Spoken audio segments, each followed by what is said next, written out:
My number one was buzzing with activity. 40 or 50 veteran miners were hacking away at the walls, the sound of rhythmic clinking echoing through the dark tunnels. The rock here was softer than the fire essence salt we were searching for, so within an hour, the cavern had already grown noticeably larger. Whenever a vein of salt peeked through the dirt, people scrambled for it like starving dogs. I wasn't having much luck. I hadn't found a single piece yet. I decided to push further into the darkness. A guard saw me moving toward the deeper tunnels and nudged his partner. He asked if they should follow me, but his partner just rolled his eyes. He told him that if the place collapsed, we'd all be dead, so it was better to stay by the entrance. They were convinced that the search for the legendary fire essence mentioned in the Seeker's map was just a political move to satisfy Kuju Temple. They didn't think anyone would actually find anything in these deep pits. I ignored their whispers and consulted my map. I tracked the spots where large deposits had been found in the past, testing the walls one by one. Finally, my pickaxe hit something solid. I gripped my Vajra pickaxe, my muscles tensing with excitement. 1 strike, 2 strikes, 3. With every hit, a cool, refreshing energy flowed from the or into my body. I lost myself in the rhythm, forgetting the time and the world around me. By the time the vein was dry, I had 3 caddies of fire essence salt in my bag. "You're fast," a voice said from the shadows. I turned, keeping my cool. A man in his 20s was standing there, holding a fire stick. He wore a miner's uniform, but something about his posture felt wrong. He didn't look like a laborer. I quickly checked his attributes. His name was Su Qing. He was a warrior from the Shana sect. My heart skipped a beat when I saw his stats. Strength 22, Agility 17, Spirit 7. That was a total of 46 points. Even Huaining from Kuju Temple only had 36. This guy was the strongest martial artist I'd encountered so far. "You look new," I said casually. I told him mining was simple, and that practice made perfect. I didn't want to show I was nervous, so I just kept moving to the next spot. Su Qing seemed intrigued. He followed me, asking if he could learn my technique. I told him he could watch as long as he didn't get in my way or steal my ore. He agreed, smiling. For the rest of the day, he was like a shadow. It made my skin crawl having a master like him behind me, but I couldn't let it stop me. By the end of the shift, I had over 10 caddies of salt. Su Qing reminded me that it was getting late, but I decided to take one last swing at a wall near the exit. I found another vein immediately. I could feel Su Qing watching me, probably thinking I was a mining-obsessed lunatic. He was likely calculating how much money I was making, about 30 taels of silver a month. To him, that explained my desperation. But I wasn't doing it for the money. I swung hard, and then I heard the chime. I had leveled up. I reached level 9. I started to put my free attribute point into strength, but I caught myself and put it into spirit instead. A wave of warmth rushed into my head, flowing through my veins. Everything felt sharper and clearer. My mental state had reached a new level. I checked my panel. I was level 9, with 14 strength, 5 agility, and 11 spirit. I was so close to level 10. I figured my progress was good, but I wished there was a leaderboard to see where I stood. Just as I was heading out, a thunderous boom echoed in my ears. A golden panel manifested in the air before my eyes. A global announcement shook the world. It congratulated a player for reaching level 10 and completing a class change. The Divine Domain leaderboard was now open. I froze. I wasn't the only one.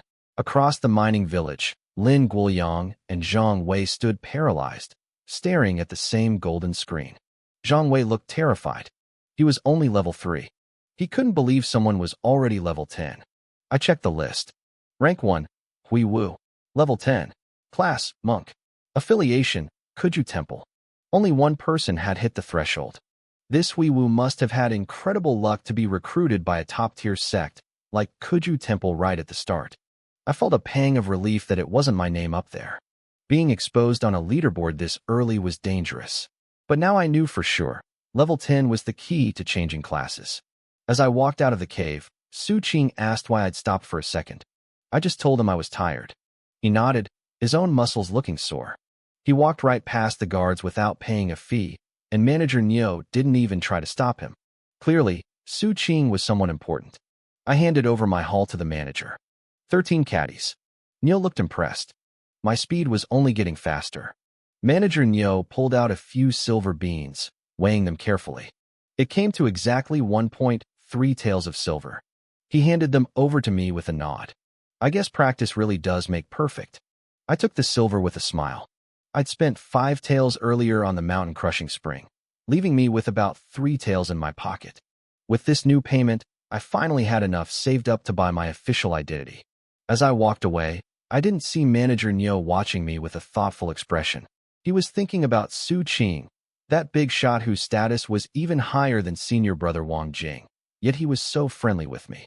In Nyo's mind, it confirmed I must be a true descendant of the prestigious Yang family.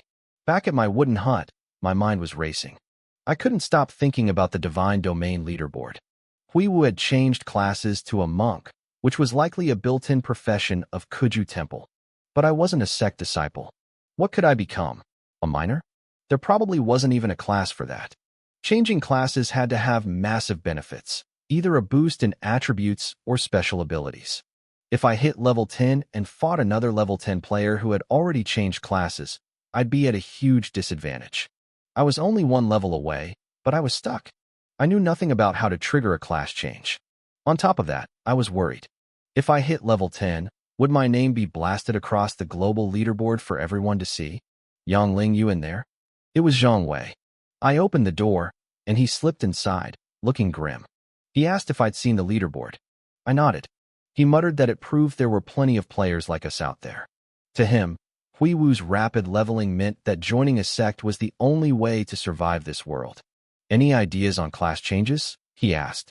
You've played games before. I turned the question back on him. He thought for a moment, nodding. He'd played every RPG out there, and class changes were always the turning point.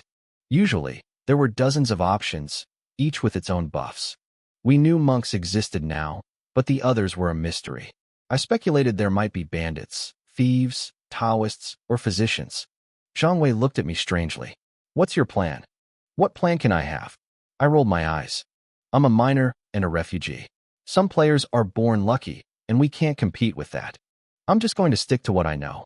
My field is mining, so I'll just keep digging to level up. You dig so fast, he said, eyeing me. What level are you, anyway? I stayed silent for a few seconds before giving a vague answer. Higher than you, for sure. I'm level 6.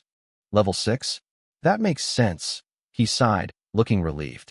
I'm almost level 4. Being 2 levels ahead of me is reasonable. He didn't think I was lying. If I had said level 8 or 9, he wouldn't have believed me at all. After he left, I started my fist training. I couldn't worry about class changes yet. I had to focus on my base attributes.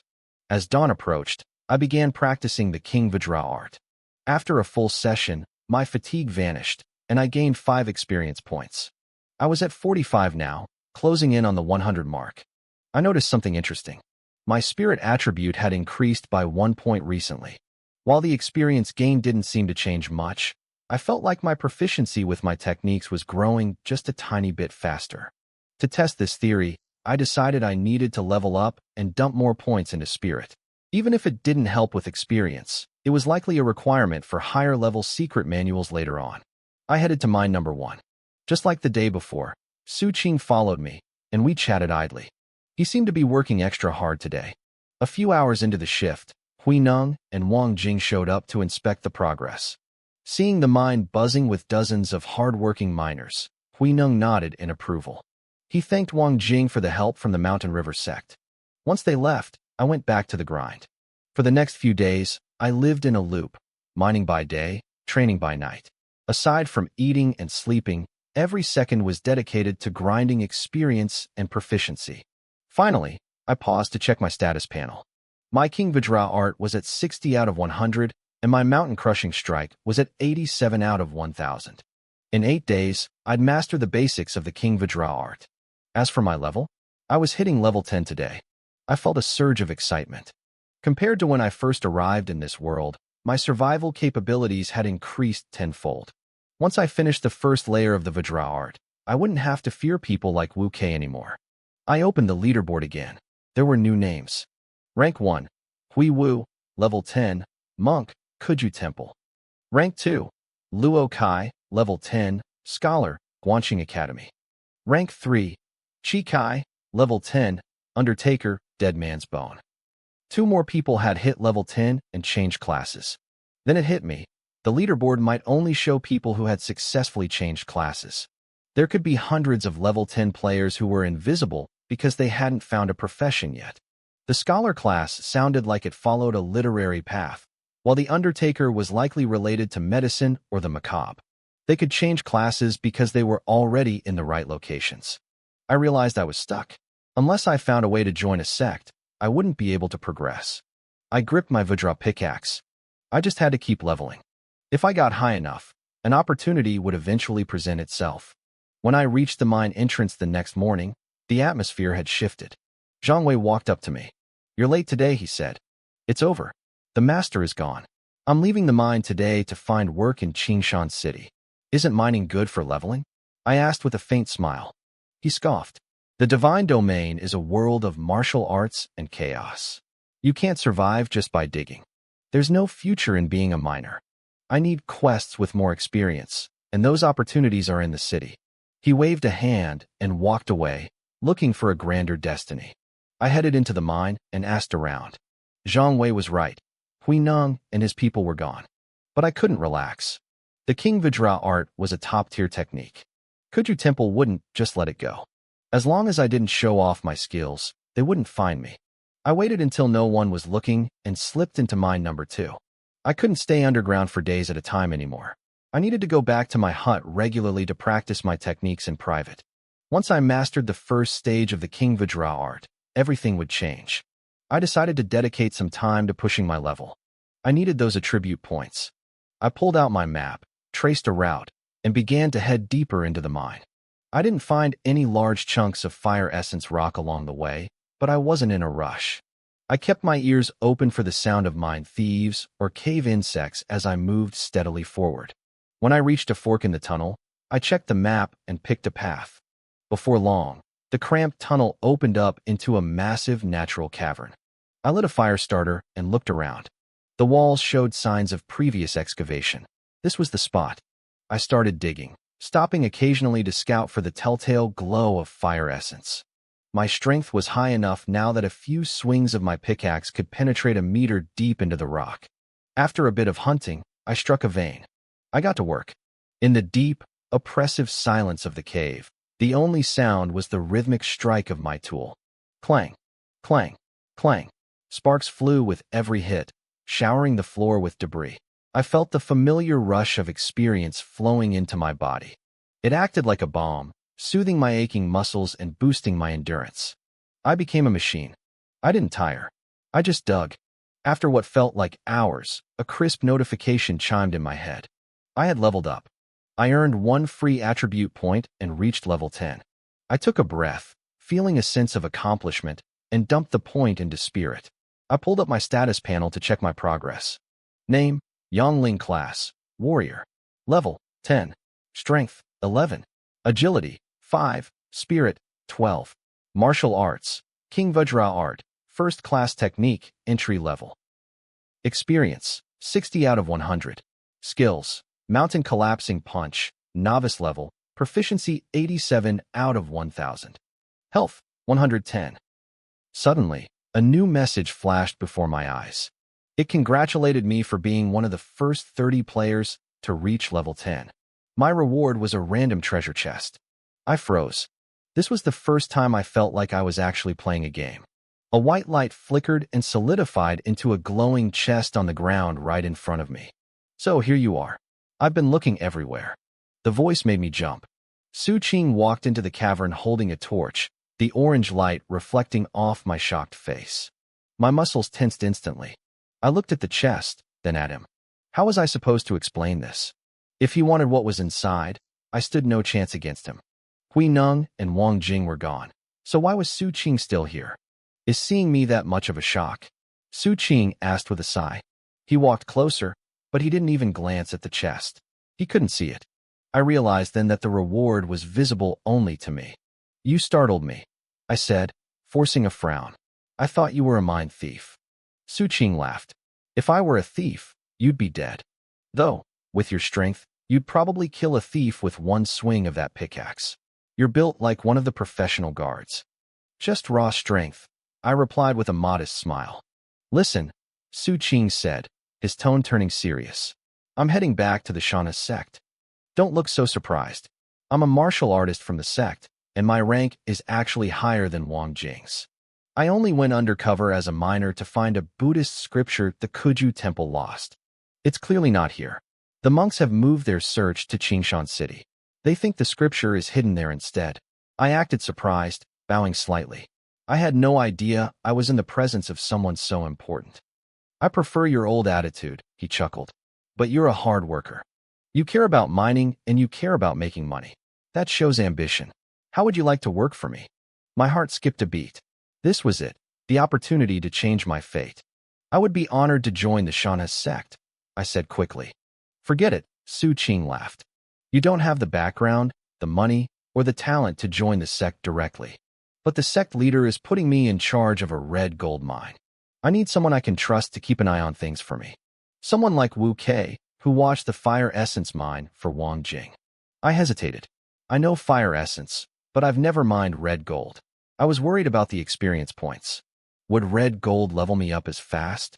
You're thinking small, Su Qing said. Wu Kei earns 100 taels of silver a month. You could mine until your pickaxe smokes and never see that kind of money. Plus, there's a bigger prize. Don't you want to be a martial artist? I have the authority to teach certain techniques to outsiders. If you do well at the red gold mine, you might even earn a spot as an outer disciple. Better pay and a chance to learn real martial arts? I didn't need to hear anything else. I cupped my hands and bowed deeply. If you'll have me, I'm your man. Good, Su Qing smiled. The handover for the red gold mine will take a few days. Stay here, keep your head down, and don't tell anyone. I'll come for you when it's time. He turned and left. I waited, listening to his footsteps fade until I was sure he was gone. Then, I turned my attention back to the white treasure chest. The system told me there were 7 grades of chests, ranging from white to diamond. This was the lowest grade, but I didn't care. I rubbed my hands together and opened it. Soft white light washed over me like a cool breeze. Inside sat a single pill. It was a spirit transporting pill. It offered 500 proficiency points. I stared at it in shock. At my current pace, 500 points would take nearly a month of grueling practice. I swallowed the pill immediately. The system asked which skill I wanted to upgrade. I tried to pick the King Vajra art, but it wouldn't work. It seemed the pill only worked on active skills. I chose the mountain collapsing punch. A wave of warmth surged through my body, identical to the feeling I got during practice, but 100 times more intense. It came in waves, making my head spin. It felt like I had just spent 20 days straight punching the air. When the feeling faded, I checked my stats again. My mountain collapsing punch proficiency had jumped from 87 to 587. I was more than halfway to the next level in an instant. My health hit 110. The spirit transporting pill had actually boosted my proficiency by 500 points. I swallowed hard. If I could get just one more, I'd break through to the next mastery level instantly. It was incredible. I wondered where I could get more. Aside from system rewards, they had to be for sale somewhere. The major sects probably had them in piles. That explained why their disciples had such high proficiency. People like Wu Kei were already at the entering the room stage. With this pill, reaching transcendence didn't seem like a dream anymore. I just hoped I wouldn't build a resistance to it. I pushed those thoughts aside and checked the regional leaderboard. My name wasn't there. It made sense. Without a class advancement, I wasn't eligible to rank. But the system had told me I was among the first 30 players to reach level 10. I was in the top tier of players globally. Still, something felt off. My mining experience points actually recovered my stamina, allowing me to dig forever. Why were the others leveling so fast? Was it just because they started with better backgrounds? I knew guys like Zhang Wei and Lin Guoliang got experience from mining too, but for them, it was just a number. It didn't act like a cheat code to wipe away their fatigue. That's why Zhang Wei wanted to leave. For him, mining was slow, painful, and exhausting. I decided not to overthink it. Leveling up was the priority. Maybe level 20 would bring another reward. I wasn't obsessed with being number 1, but I wanted to keep my pace. As the sun began to set, I headed back to my wooden hut to practice my forms. After a while, I noticed something strange. Before, I gained 1 proficiency point per hour. 5 hours meant 5 points. But now, the speed was noticeably faster. In 5 hours, I had gained 6 points. That was a 20% increase. My spirit attribute had gone from 10 to 12. This confirmed it. Spirit was directly tied to my training speed. I switched to the King Vajra art to test the theory. Time ticked by. 1 point, 2 points, 5 points. The initial speed seemed the same. But I kept going. A bit later, a 6th point popped up. I opened my eyes, thrilled. The cap for experience gain had increased by 20% too. Spirit really was the key to everything. I didn't have to wait until I was 80 to become a master. As long as I kept leveling and dumping points into Spirit, I'd create a perfect loop of fast growth. Other players like Zhang Wei seemed to only get attribute points through grueling training. I had free points. That was my biggest advantage. For the next few days, I fell into a strict rhythm. I mined during the day and practiced my punch and internal art at night. My strength grew, and my coin purse got heavier. Then came the day I had been waiting for. I made sure I was alone and focused entirely on the King Vajra art. 97%, 98, 99. Suddenly, a massive wave of heat crashed through my body. Steam actually started rising from the top of my head. The system chimed. I had reached the first level of the King Vajra art. I gained 5 free attribute points. Even better, when I activated the art, my strength and agility would increase by 15 points each, and I'd get an extra 100 health points. I had finally done it. This was a total transformation. I didn't hesitate and put all 5 attribute points into Spirit. My mind cleared instantly. My vision became sharper, like I was seeing the world in high definition for the first time. Then I noticed something even better. The health increase was permanent. I pulled up my stats. I was level 10, strength 11, agility 5, spirit 17. My King Vajra art and mountain collapsing punch were both at the initial mastery stage. My health sat at 210. Even without activating the skill, my health had doubled from its previous state. I realized I had misunderstood the manual before. A top-tier cultivation technique was truly miraculous. If I finished all 4 levels, my health would probably exceed 1,000. When I first arrived, I only had 40 health. A normal person had 50. I was now 4 times as durable as a regular human. I was becoming a monster. I decided to test my new power. I activated the King Vajra art. A current of heat raced through my veins.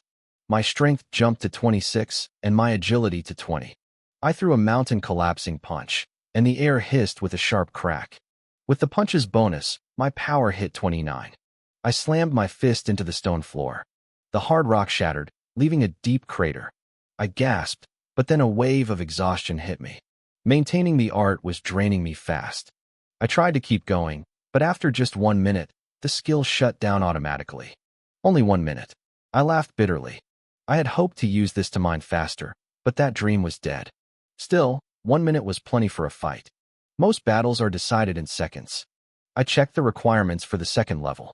It promised 10 free attribute points, a 30-point boost to stats when active, and 200 extra health. It also mentioned a new effect, Vigor. I wondered what that was. Was it like internal energy? I hadn't seen Su Qing or Huining use anything like that. Maybe it was because their internal arts were still at the starting level, just like mine. They might be good at combat techniques, but their internal cultivation was slow. We were all starting from the same line, but with my high spirit, my ceiling was much higher. I sat back down and began to circulate my energy again. The second level of the King Vajra art required a different cultivation posture. It wasn't a massive change, and I picked it up quickly. My cultivation speed stayed the same, though. After about an hour of intense focus, I gained 5 experience points. I kept going, pushing through the strain, and gained another 3 points before I hit a wall. No matter how hard I tried after that, the numbers wouldn't budge. 8 points. That was my limit for the day. My spirit was at 17, which meant my daily cap was 8. If I could get my spirit up to 20, that cap would likely jump to 10 points a day. At that rate, I could reach the second level in just 100 days. My heart hammered against my ribs. There was a crucial detail here. I wouldn't stay at this level for those 100 days. As I leveled up and dumped more points into spirit, my daily experience cap would keep rising. What should have taken tens of thousands of days to master was now within reach. This was a top-tier internal art. If I could reach the 4th level, I'd be a powerhouse in this world. Even if I never found a way back to reality, I could live a good, steady life here. I felt like shouting at the sky. But instead, I calmed my mind and focused on my boxing. I spent the next 10 hours practicing my mountain collapsing punch. By the end, I had gained 17 proficiency points. My math was right. Spirit determined exactly how fast I gained experience and proficiency. In about 10 days, my punch would reach the mastery stage. At that level, it would grant a 6-point strength boost. Combined with the King Vajra art, my instantaneous power would hit 32. Once I finished my drills, I grabbed my pickaxe and headed for the mines. On the way, I ran into a group of miners heading back to town. "Little Yang, going to the mines this late?" Uncle Wong called out. "I didn't see you at all today." I smiled. I had some things to take care of during the day. Just figured I'd put in some extra work tonight. "You kid." Uncle Wong shook his head. "Don't go killing yourself out there." "Don't worry, Uncle Wong. I know my limits." As I walked past, I heard the other miners teasing him. They asked if he wanted me as a son-in-law once I saved up enough for my citizenship. Uncle Wong laughed, saying if I kept working this hard, his daughter would never go hungry. Then someone joked about his daughter weighing 200 pounds and me not being able to handle her. I just kept walking as their laughter faded behind me. At the mine entrance, I saw Lin Guoyang, Wu Ming, and Chen Su. There were 5 new faces with them. 4 of them looked like they were on the verge of collapse, pale, trembling, their eyes filled with pure terror and despair. Only one of the newcomers looked steady. He had a rugged, determined face and was whispering to Chen Su. With my increased spirit, my senses were sharper than ever. I could hear them clearly from dozens of meters away. "Officer Chen, I'm afraid you won't be going back," Chen Su whispered. "This god domain is too strange. I don't think it's a game at all.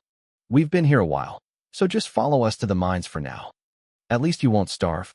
We have to survive if we want to find a way home." The rugged man, Officer Chen, nodded. "Don't lose hope. The state has noticed the disappearances. Rescue teams are being formed everywhere. That's why my whole unit entered the domain. We will get you out of here." I felt a spark of hope hearing that the government was sending help, but it died quickly. Given how lethal this place was, more people just meant more casualties. And since no one could leave, the rescue teams would just end up trapped like everyone else. "Stop talking about saving us," Lin Guoyang snapped, his voice dripping with sarcasm. "You're eating our food today, officer. You'd better dig hard the next few days. We can't afford to carry you for long." Guoyang, shut up, Chen Su hissed. Officer Chen just smiled calmly. "It's all right. He's right. I'm a burden right now. I'll work the mines, learn the ropes, and then we'll find a way." I walked past them. Chen Su's eyes lit up, and he cupped his fists. "Big brother Yang." I gave him a short nod, but didn't stop. I headed straight into the tunnels. "Is he a victim too?" I heard Officer Chen ask behind me. "He's a local," Chen Su whispered. "An NPC. But he's a good guy. He lent us some food when we first arrived. He's the best miner here, though he won't teach anyone his tricks." "An NPC?" Officer Chen mused. "If he's a good person, maybe he can help us. I should try to talk to him." I chose my number 2 again. I dug for half a day, but something felt wrong. Usually, after this much work, I would have leveled up, but my progress bar hadn't moved. Was the experience gap between level 10 and 11 just massive, or did I need to change classes to keep progressing? If a class change was required, I was in trouble. I had no idea how to do it. The only way was to show off my strength and join the Mountain River sect, but that would draw attention to the Buddhist scriptures I'd stolen. If the monks at Kuju Temple suspected me, they wouldn't look for evidence. They'd just kill me. I spent the next few days in a blur. I mined during the day and practiced my arts at night, skipping sleep entirely. My King Vajra art grew by 8 points a day, and my boxing proficiency climbed by 20. After 6 days, I was certain I couldn't level up anymore without a class change. I decided to stop mining during the day. I had nearly 20 taels of silver saved up, more than enough for my citizenship. I stayed in my shack, only leaving for the bathroom. I spent 22 hours a day practicing the mountain collapsing punch. My proficiency skyrocketed, gaining nearly 36 points a day. A few days later, a notification rang in my head. "Congratulations! Mountain collapsing punch has reached mastery." A surge of heat raced through my limbs. I didn't stop. My movements became sharper, more fluid. Every strike now harnessed the full power of my body. The small shack felt even smaller as I blurred through the space, my spine snapping like a whip with every blow. Without even thinking about it, I activated the King Vajra art. I threw a casual punch, and the air screamed as my fist broke the sound barrier. Every strike felt like it could shatter the air itself. I stood there, frozen in my combat stance, feeling the raw power vibrating through my bones. I needed to see the numbers. I pulled up my attribute panel, and the glowing interface flickered to life before my eyes. Name: Yongling Class, Martial Artist. Level: 10. Strength: 32, base 15, plus 6 from my gear, plus 11 from my skills. Agility: 22. Spirit: 17. Skills: King Vajra Art, entry level, 72 out of 1000, and Mountain Collapsing Punch, Mastery, 0/10,000.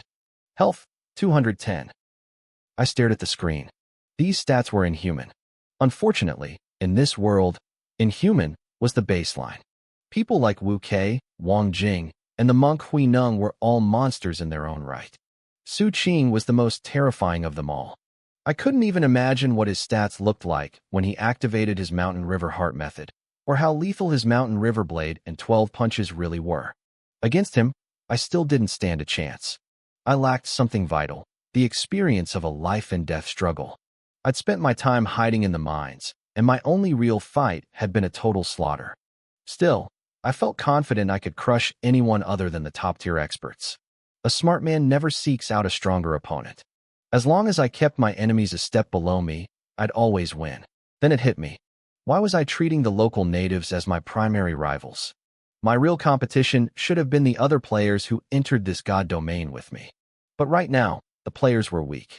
The natives were the real threat, and focusing on them was the only way to keep my will as hard as iron. I looked at the mastery requirements for the next stage of my Mountain Collapsing Punch. 10,000 points.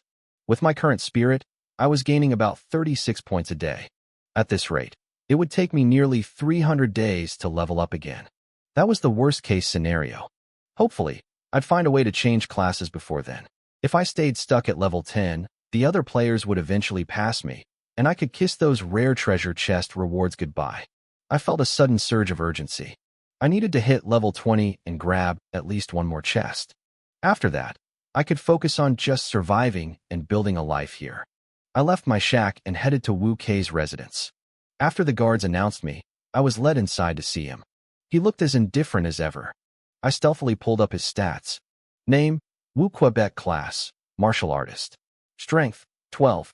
Agility: 8. Spirit: 3. Skill: Black Tiger Punch, Proficient. His stats hadn't moved an inch. It proved that without a system to track experience, the natives progressed much slower than players. Even with his skill bonus, his max strength was only 24. I beat him in every category: strength, agility, and spirit. Since he didn't have a heart method, his health was likely around 120. I had him outmatched on paper, though I still had to account for his years of combat experience. Yang Ling, Wu Kei said calmly. You want to buy citizenship in Qingshan City? I bowed respectfully. Yes, sir. I've saved up the 5 taels of silver. Only 5. Wu Kei gave me a half smile. You think I don't know how fast you mine? I kept my head down and stayed silent. He didn't press it. He picked up a jade slip and began carving my name, age, and height into it. I'll have someone take this to the Qingshan City government to register you. Once it's done, you'll officially be a citizen. I quickly handed over the silver. He tossed the slip to me. You'll need to go to the city in person eventually, he added. A scribe needs to paint your portrait for the records. If the slip is lost or damaged, you can pay for a replacement if your face is on file. Without the portrait, your citizenship expires in a month. Those are the rules of the Zhao Kingdom. I nodded. The Zhao Kingdom might be primitive, but their census bureau was surprisingly thorough. The matter I mentioned before is coming up, Wu Kei continued. We'll be passing through Qingshan City anyway. You'll come with me, and you can finish your paperwork then. I kept my expression neutral. I'll go pack my things. Go on. He waved me off. As soon as I stepped outside, my guard went up. I remembered what old Kai said before he died. These minor competitions were death traps. I went back to my shack and started prepping my gear. For detox pills, for bottles of wound medicine, 5 rations, my Vajra pickaxe, and my remaining 15 taels of silver.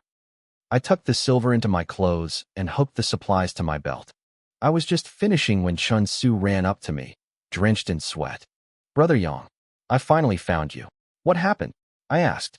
He usually only looked this desperate when he was starving. It's Chun, Officer Chun and the others. They're in trouble, Chun Su panted. I know you have some influence with the miners. Can you help them? I went quiet for a second, then started walking. Tell me on the way. As we hurried through the camp, Chun Su explained the mess. It was a dispute over a mining spot. I'd seen it 100 times. Fire crystal salt was currency here. Usually, the rule was first come, first served. But Lin Guoyang and his girlfriend, Wu Meng, had broken the rules. They'd found a large vein that some veteran miners had already claimed. Instead of backing off, they talked 4 other players into helping them seize it. A brawl had broken out. The local miners, who lived by these rules, had all jumped in to help their own. The 6 players were getting slaughtered. Even the mine guards refused to step in because the players were in the wrong. Then Officer Chen arrived. He tried to protect Lin Guoyang's group and ended up taking a pickaxe to the head. He was bleeding out, and the miners were too riled up to listen to reason. Your friend Lin Guoyang, I said, my voice cold. Chen Su nodded. Yeah, that's him. The guy has a death wish, I muttered. You'd be smart to stay away from him.